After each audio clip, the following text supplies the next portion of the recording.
नमस्कार दोस्तों, स्वागत है आपका एक बार फिर से आपके अपने चैनल एजुकेशन गाइड में। आज हम जो पढ़ने जा रहे हैं वो आपका अध्याय 11 है, सुनीता अंतरिक्ष में।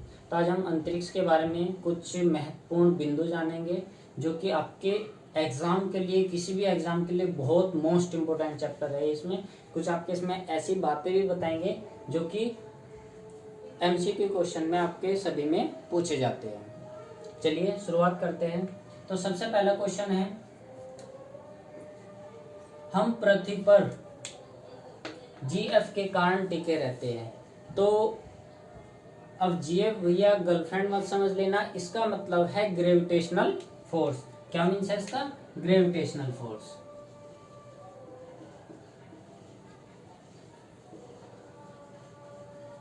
Gravitational force. तो ये ग्रेविटेशनल फोर्स होता क्या है हकीकत में?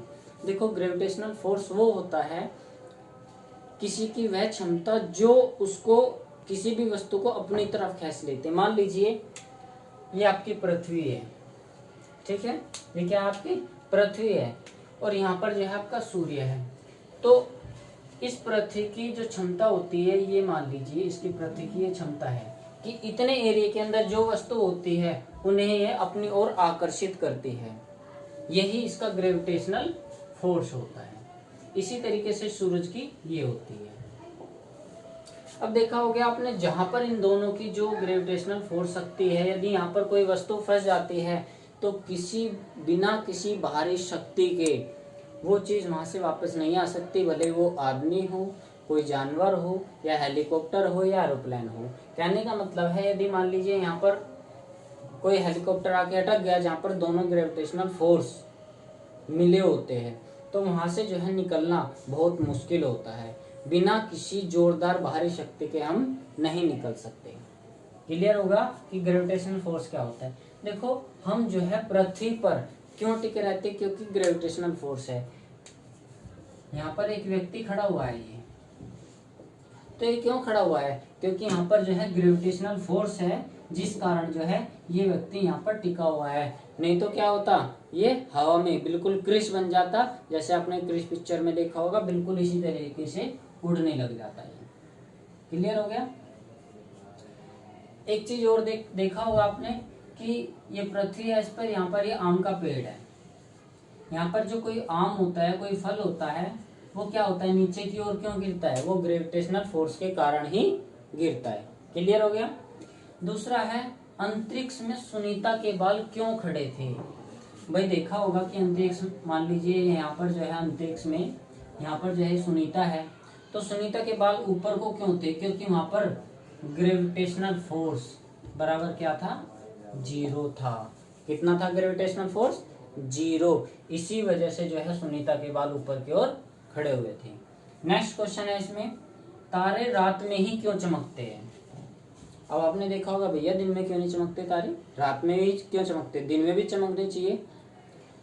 तो भैया हम आपको बता दें कि तारे जो है रात और दिन दोनों में ही चमकते हैं, लेकिन होता क्या है, हमें सिर्फ रात में ही दिखाई देते हैं। कब दिखाई देते हैं? रात में। हमें दिन में तारे जो है वो दिखाई नहीं देते। क्लियर हो गया? तारे जो है रात में ही दिखाई देते, दिन में क्यों नहीं दिखाई देते? क्योंकि मान लीजिए ये आकाश है, ये तारे हैं, यहाँ पर ये सूर्य है। तो होता क्या है, इसकी जो रोशनी होती है,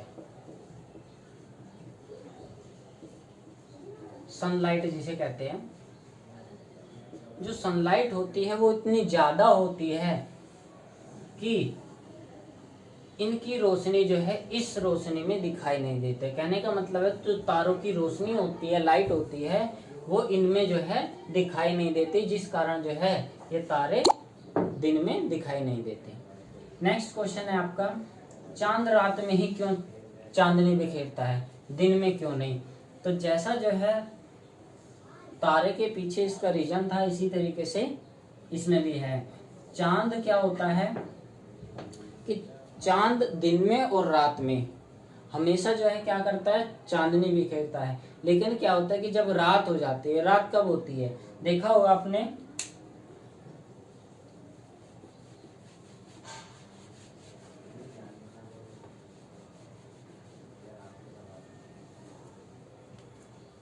मान लीजिए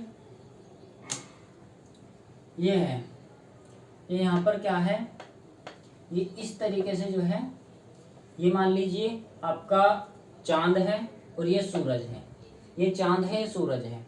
और मान लीजिए ये चांद और ये सूरज जिधर ये है इधर की तरफ मान लीजिए दिन है, तो सूरज तो जो है ऐसा एज यूजुअल रहता है, लेकिन मान लीजिए इधर है तो इधर जिधर इसके सामने आ जाएगा तो ये क्या होगा, दिन हो गया। लेकिन जो है ये ऐसे जब घूमता रहता है तो क्या हो जाता है, रात हो जाता है।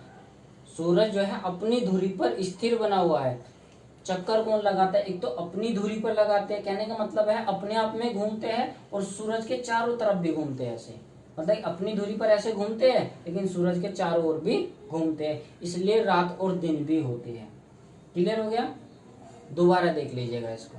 देखो होता क्या है, ये सूरज है आपका, ये सूरज हो गया, ये आपका चांद हो गया या पृथ्वी हो गई, ये पृथ्वी है ये सूरज है। तो होता क्या है कि ये जो है जब इसके सामने रहता है, ये मान लीजिए यहाँ पर हम है, ये फ्रंट इसके सामने है तो क्या हो गया, दिन हो गया।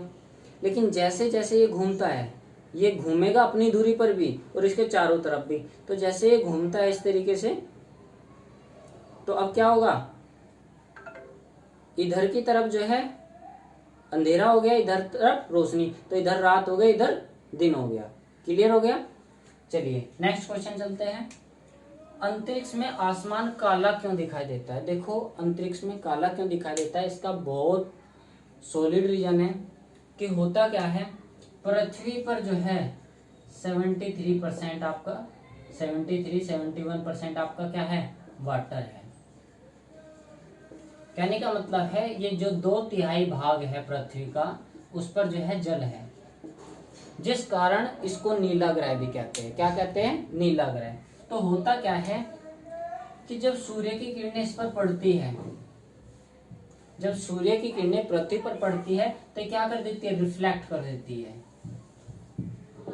क्या कर देती है, रिफ्लेक्ट, जिसके कारण जो है जब वो आसमान में जाती है तो ये नीला है, तो यहाँ से जब, और नीला कलर फैलता ज्यादा है, क्यों, क्योंकि उसकी वेवलेंथ कम होती है। इसी तरीके से जो रेड कलर है उसकी वेवलेंथ ज्यादा होती है तो ये फैलता कम है।